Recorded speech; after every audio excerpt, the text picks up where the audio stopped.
नमस्कार, मैं हूं पूजा सिंह और आप देख रहे हैं अपना उत्तराखंड का ये खास बुलेटिन। चलिए बुलेटिन की शुरुआत करेंगे उत्तराखंड की कुछ खास बड़ी खबरों के साथ। तो वहीं देहरादून से खबर सामने आ रही है, जब प्रवासी उत्तराखंडी सम्मेलन 2025 आगामी 5 नवंबर को आयोजित होगा। सम्मेलन दून विश्वविद्यालय में होगा प्रवासी सम्मेलन, जहां सीएम धामी करेंगे प्रवासियों के साथ सीधा संवाद। तो वहीं 5 नवंबर को प्रवासी सम्मेलन हो रहा है, जहां प्रवासी उत्तराखंड सम्मेलन 2025 दून विश्वविद्यालय में होगा यह आयोजन। साथ ही आपको बताते चले, सीएम धामी करेंगे प्रवासियों के साथ सीधा संवाद करेंगे। साथ ही आपको बताते चले, देहरादून प्रवासी उत्तराखंडी सम्मेलन 2025 आगामी 5 नवंबर को आयोजित होगा। ये सम्मेलन दून विश्वविद्यालय में होगा प्रवासी सम्मेलन। साथ ही सीएम धामी करेंगे प्रवासियों के साथ सीधा संवाद। आगामी 5 नवंबर को होना है। साथ ही आपको बताते चले, खबर सामने आ रही है देहरादून से, जहां प्रवासी उत्तराखंडी सम्मेलन 2025 आगामी 5 नवंबर को आयोजित किया जाएगा। इस सम्मेलन दून विश्वविद्यालय में होगा प्रवासी सम्मेलन, जहां सीएम धामी करेंगे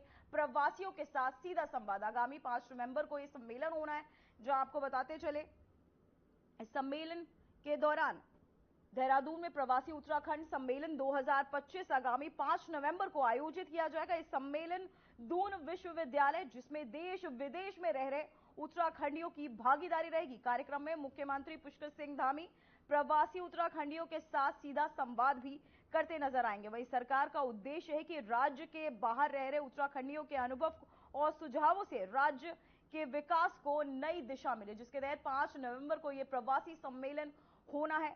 साथ ही सम्मेलन में निवेश, शिक्षा, पर्यटन और संस्कृति से जुड़े मुद्दों पर भी अहम चर्चाएं संभावना है।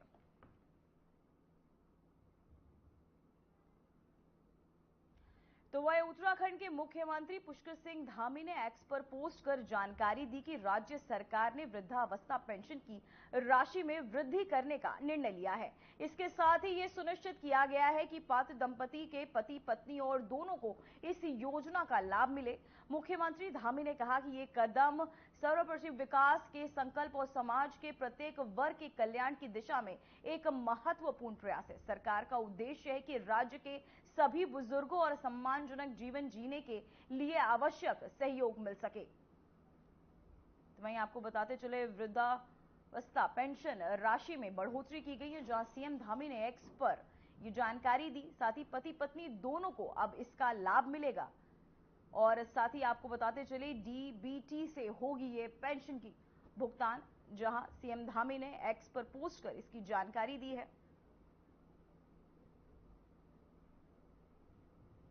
तो वही खबर सामने आ रही है, उत्तराखंड स्थापना दिवस पर रजत जयंती कार्यक्रम का आयोजन किया गया। राष्ट्रपति पीएम के स्वागत की तैयारियां अब तेज कर दी गई है। कार्यक्रम में आएंगी राष्ट्रपति मुर्मू, पीएम मोदी। वहीं 3 नवंबर को आ सकती है राष्ट्रपति द्रौपदी मुर्मू। 9 नवंबर को पीएम मोदी के आने की संभावना जताई जा रही है। वीवीआईपी कार्यक्रम को लेकर यह बड़े स्तर की तैयारियां की गई है। जिला प्रशासन ने व्यवस्थाओं को लेकर समीक्षा की, जहां शहर में सफाई व्यवस्था दुरुस्त करने के निर्देश भी दिए गए। तो वहीं आपको बताते चले, उत्तराखंड स्थापना दिवस के रजत जयंती वर्ष पर इस बार प्रदेश भर में भव्य आयोजन किए जाने की तैयारियां चल रही है। राजधानी देहरादून से लेकर अन्य जिलों तक प्रशासन ने व्यवस्थाओं को लेकर कमर कस ली है। बताया जा रहा है कि 3 नवंबर को राष्ट्रपति द्रौपदी मुर्मू विशेष सत्र में शिरकत कर सकती हैं, जबकि 9 नवंबर यानी स्थापना दिवस पर प्रधानमंत्री नरेंद्र मोदी के आने की संभावना जताई जा रही है। राज्य सरकार की ओर से इस मौके पर विशेष कार्यक्रमों की श्रृंखला तैयार की जा रही है। विधानसभा में विशेष सत्र आयोजित होगा, जिसमें उत्तराखंड की 25 वर्ष की विकास यात्रा पर चर्चा की जाएगी। इसके साथ ही प्रदेश में गौरवशाली इतिहास, संस्कृति और उपलब्धियों को भी प्रदर्शित करने वाले सांस्कृतिक कार्यक्रम, प्रदर्शनियां और सम्मान समारोह भी आयोजित किए जाएंगे। राष्ट्रपति मुर्मू की यात्रा को लेकर 3 नवंबर को कार्यक्रम प्रारूप तैयार किया जा रहा है। वहीं प्रधानमंत्री मोदी ने 9 नवंबर को आने के दौरे को लेकर सुरक्षा एजेंसियों को जिला प्रशासन ने अलर्ट मोड पर रखा है, जहां पीएम के दौरे को लेकर सुरक्षा व्यवस्था को एक पुख्ता किया गया है। साथ ही प्रशासन ने शहर में सफाई व्यवस्था, यातायात प्रबंधन और सुरक्षा इंतजामों को लेकर भी विशेष निर्देश जारी किए हैं। मुख्यमंत्री पुष्कर सिंह धामी ने अधिकारियों को निर्देश दिए हैं कि सभी तैयारियां समय पर पूरी की जाए ताकि राज्य की रजत जयंती उत्सव को यादगार बनाया जा सके। तो वहीं जिला प्रशासन ने तैयारियां तेज कर दी हैं।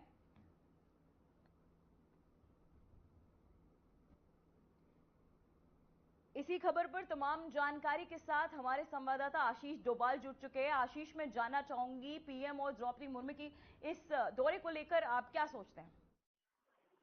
जी पूजा, जिस तरीके से उत्तराखंड 25 साल पूरे होने जा रहे हैं राज्य को, इसको देखते हुए राज्य में विशेष जो है कार्यक्रम आयोजित किए जा रहे हैं। चाहे विशेष सत्र की बात हो या फिर रजत जयंती जो मौके पर है, 9 नवंबर को प्रधानमंत्री मोदी जो है देहरादून आ सकते हैं, ऐसा अभी प्रस्तावित उनका कार्यक्रम है। उसको देखते हुए जो शहर है उसकी सुरक्षा व्यवस्था हो, चाहे तमाम जो साफ सफाई है या पेड़ों की जो लॉपिंग है वो की जा रही है।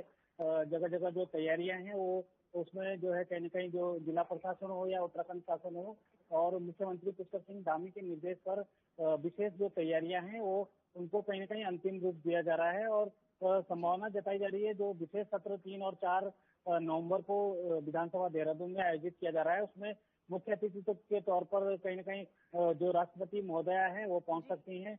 और उसके बाद 9 नवंबर को जो विशेष कार्यक्रम है राज्य स्थापना दिवस का, तो उसका उद्घाटन जो प्रधानमंत्री मोदी हैं वो कर सकते हैं, ऐसा अभी प्रस्तावित कार्यक्रम है। और तमाम जो तैयारियां हैं वो कहीं न कहीं शासन और प्रशासन स्तर पर जारी है। जी जी आशीष, मैं जानना चाहूंगी क्या इस बार रजत जयंती पर कोई बड़ा ऐलान होने की उम्मीद जताई जा रही है?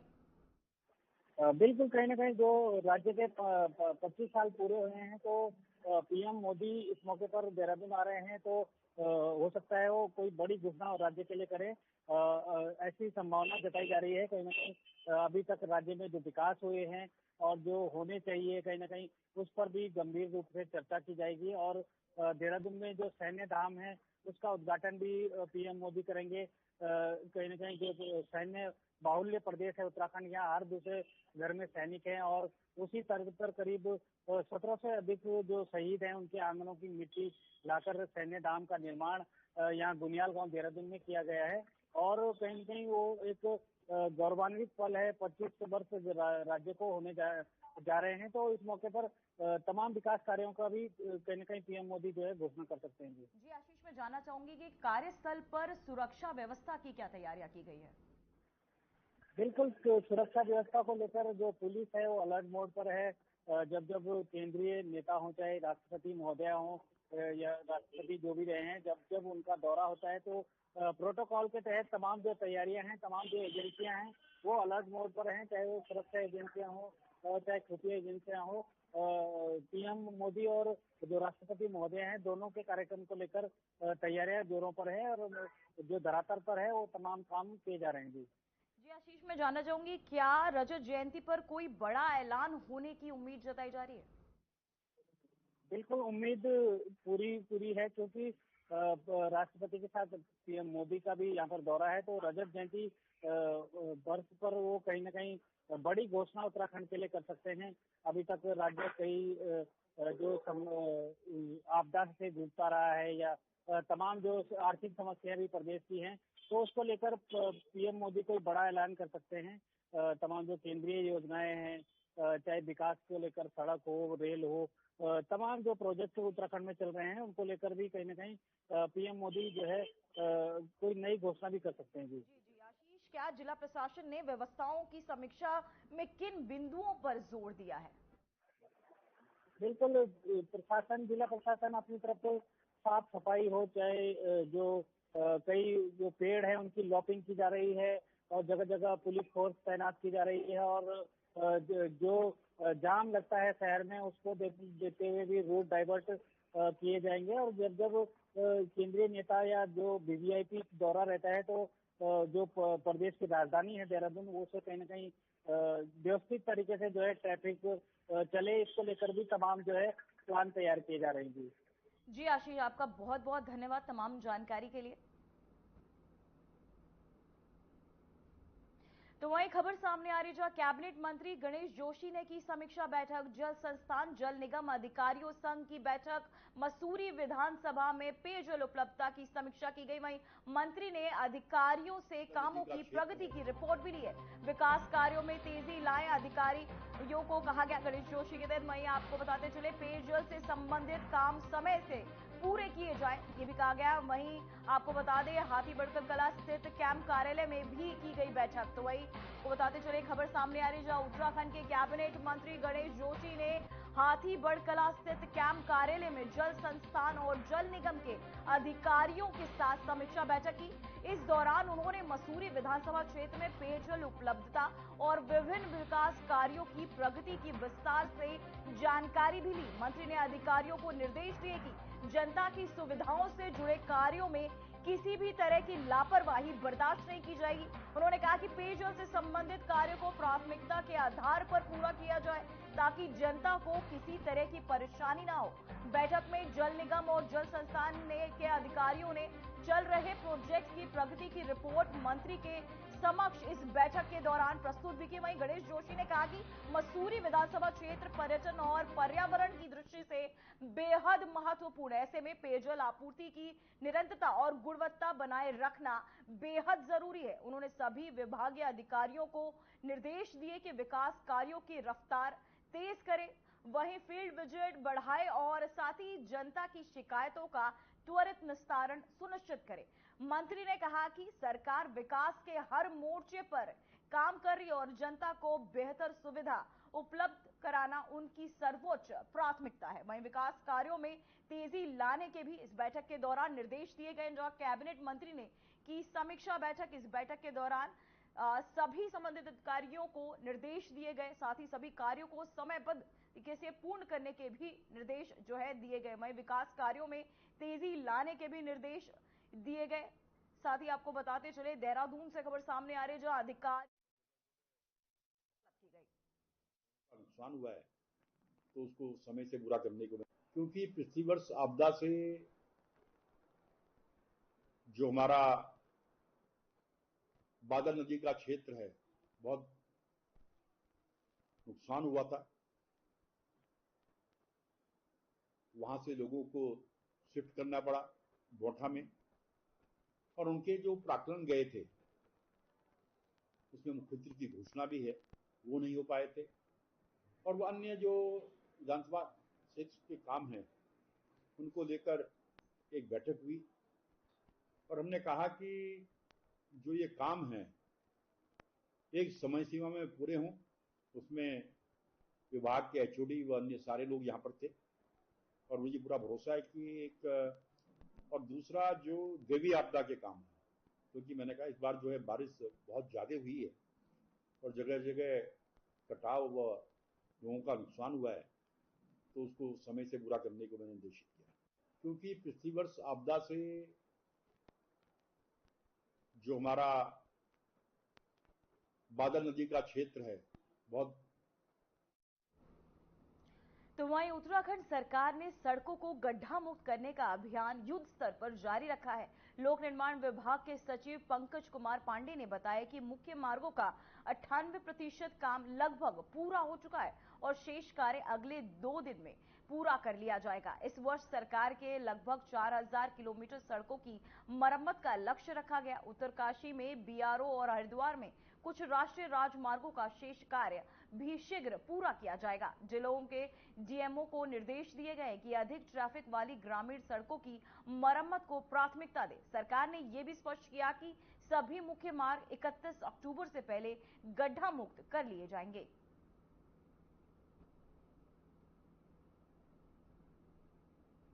प्रदेश में जो हम लोग गड्ढा मुक्त अभियान चला रहे थे उसमें 98% हम लोग कवर कर चुके हैं और हमारा लक्ष्य 31 अक्टूबर तक का है, लेकिन अभी कल तक का जो डेटा है उसके हिसाब से 98% हम कर चुके हैं और 2 दिन के आगे जो है संडे तक हम 100% कर लेंगे इसको। बीआरओ का थोड़ा काम पीछे चल रहा है और एनएचएआई का कुछ पोर्शन बचा हुआ है अभी।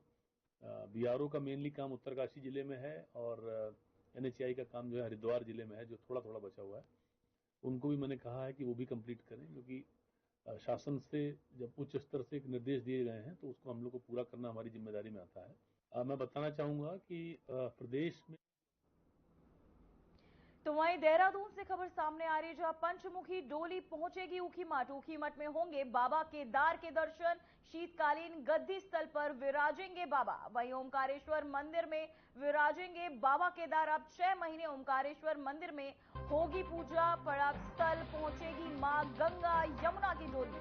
तो वहीं आपको बताते चले, देहरादून से खबर सामने है, जहां स्थानीय वाद्य यंत्रों, आर्मी बैंड की मधुर धुनों और हजारों भक्तों की जयकारों के बीच बाबा केदार की पंचमुखी चल विग्रह उत्सव डोली शीतकालीन गद्दी स्थल ओमकारेश्वर मंदिर के लिए आगे बढ़ रही है। वहीं ऊखीमठ में ओमकारेश्वर मंदिर में पहुंचने के बाद बाबा केदार को भोग मूर्ति यही विराजमान हो जाएगी।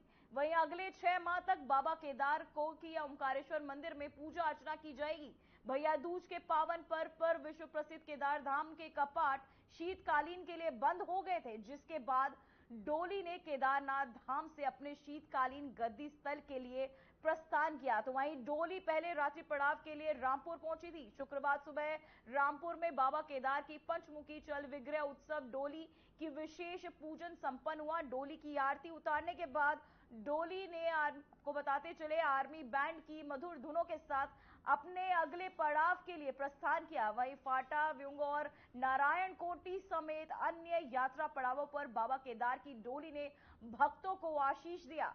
तो ये आपको बताते चले, ओमकारेश्वर मंदिर में विराजेंगे बाबा, जहां भक्तों ने भी जगह जगह डोली का भव्य स्वागत किया। देर साय डोली अपने द्वैत रात्रि प्रवास के लिए गुप्त काशी स्थित विश्वनाथ मंदिर पहुंची। गुप्त काशी पहुंचने पर डोली का भव्य स्वागत किया गया, जहां बाबा केदार के जयकारों से केदार घाटी इन दिनों गूंजामान है। वहीं आज सुबह पंचमुखी उत्सव डोली शीतकालीन गद्दी स्थल ओमकारेश्वर मंदिर ऊखीमठ के लिए प्रस्थान करेगी, जहां बाबा की शीतकालीन पूजाएं ऊखीमठ में ही की जाएंगी। बता दें कि मां गंगा यमुना की डोली भी शीतकालीन पड़ाव स्थल पहुंच चुकी है। तो वहीं 6 महीने ओमकारेश्वर मंदिर में होगी। वहीं ओमकारेश्वर मंदिर में विराजेंगे बाबा केदार। पंचमुखी डोली पहुंचेगी ऊखीमठ।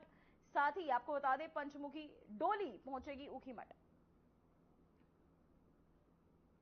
उत्तराखंड देवभूमि, जहां हर साल लाखों श्रद्धालु चारधाम यात्रा के लिए निकलते हैं, इस साल यात्रा अब अंतिम चरण में है। यमुनोत्री, गंगोत्री और केदारनाथ के कपाट बंद हो चुके हैं। अब आखिरी पड़ाव बचा है।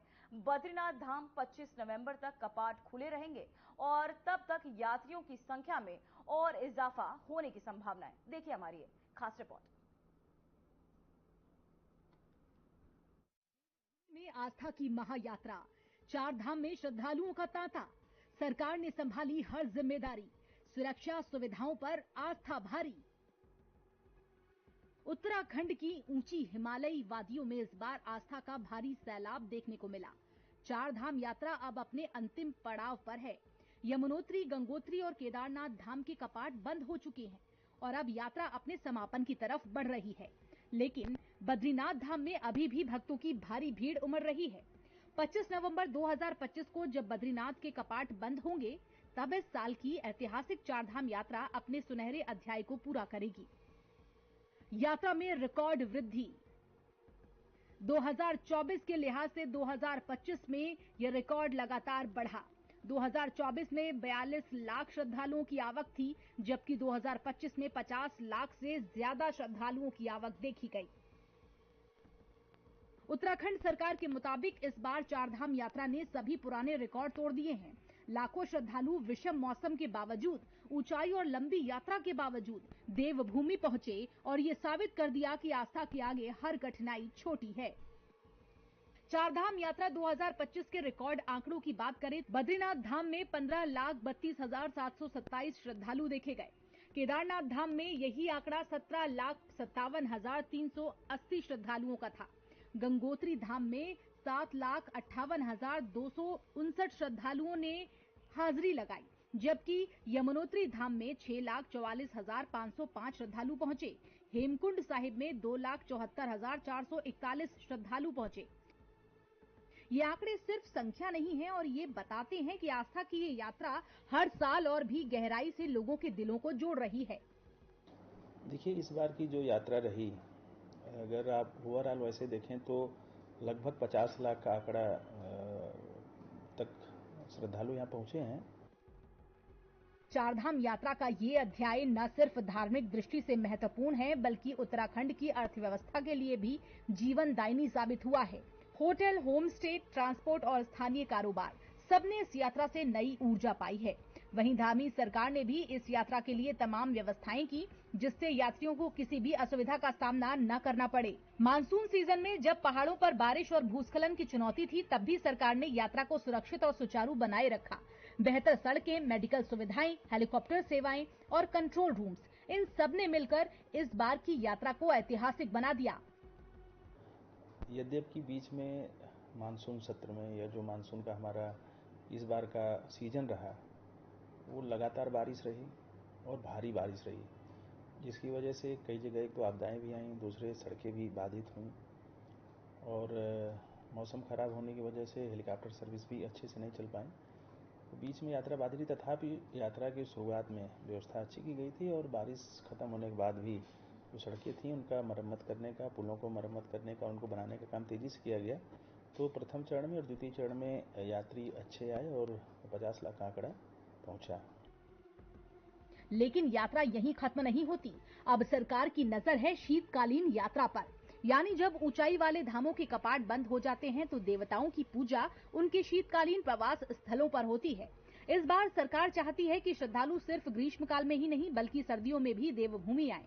शीतकाल के दौरान जोशीमठ में बद्रीनाथ के उष्णकालीन प्रतिरूप, ओंकारेश्वर मंदिर में केदारनाथ की पूजा, खरसाली में यमुनोत्री माता, मुखबा में गंगोत्री माता की मूर्तियां रखी जाती हैं। शीतकालीन यात्रा को बढ़ावा देने का ये प्रयास स्थानीय अर्थव्यवस्था और पर्यटन के लिहाज से नया अवसर लेकर आएगा। पहाड़ों की सुनसान सर्दियों में अब श्रद्धालुओं की हलचल दिखाई देगी। स्थानीय लोगों को रोजगार मिलेगा तो वहीं भक्तों को देवभूमि का नया अनुभव। चूँकि अब सड़कें ठीक हो गई हैं और जो भी पैच वर्क करने हैं या जो रिपेयरिंग करनी है उसका काम भी चल रहा है। और पिछले वर्ष से जैसा कि माननीय मुख्यमंत्री जी ने शीतकाल यात्रा शुरू करने में कार्रवाई भी की, तैयारियां भी की, माननीय प्रधानमंत्री जी का भी आगमन हुआ, तो इस साल पहले से ही वो शीतकाल है उसमें पर्यटक कैसे अधिक से अधिक आएँ। जो हमारे चारों धामों के जो ऐसे स्थल जहाँ पर डोलियाँ आने के बाद देवगण विराजते हैं, उन स्थलों तक, उन मंदिरों तक श्रद्धालु कैसे आएँ, उसका व्यापक प्रचार प्रसार हम लोग कर रहे हैं। और इस बार की शीतकाल यात्रा चूँकि दूसरी शीतकाल यात्रा होगी, तो सभी लोगों का प्रयास है, उसमें माननीय मुख्यमंत्री जी का स्पष्ट निर्देश है कि शीतकाल का जो पर्यटक और श्रद्धालु हैं उनको अधिक से अधिक संख्या में बढ़ाया जाए। चारधाम यात्रा सिर्फ तीर्थ यात्रा नहीं, बल्कि भारत की सांस्कृतिक एकता का प्रतीक है। हर कदम पर आस्था, हर सांस में भक्ति, यही देवभूमि की पहचान है। चारधाम यात्रा अब अपने अंतिम चरण में है, लेकिन श्रद्धालुओं का प्रवाह कभी रुकता नहीं। सरकार की कोशिश है कि देवभूमि की ये यात्रा पूरे साल यूं ही चलती रहे। Bureau report, RNTV।